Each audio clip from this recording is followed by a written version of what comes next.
Araw ng paghuhukom. Darating yung araw na yon, mga kapatid. At doon makikita mo ang malaking tronong kulay puti. At ang nakaupo doon, mga kapatid, ay yung Diyos na lagi mong iniiwasan.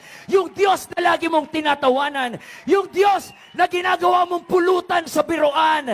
Makikita mo siyang punong-puno ng kaluwalhatian, mga kapatid. At kikilabutan ka sa kanyang presensya. Ngayon, ang nakikita nyo ay Jesus na punong-puno ng grasya, punong-puno ng awa. Iniimbitahan kayo, mga kapatid, pero wag mong abusuhin ang invitasyon ng Diyos. May darating na araw ng Jesus na makikita mo ay umapoy ang mga mata, punong-puno ng galit. At sabi sa Philippians 2:10, sa pangalan ni Jesus, ang lahat ay luluhod. Ang lahat ay magpupuri, mapalangit, mapalupa, mapailalim.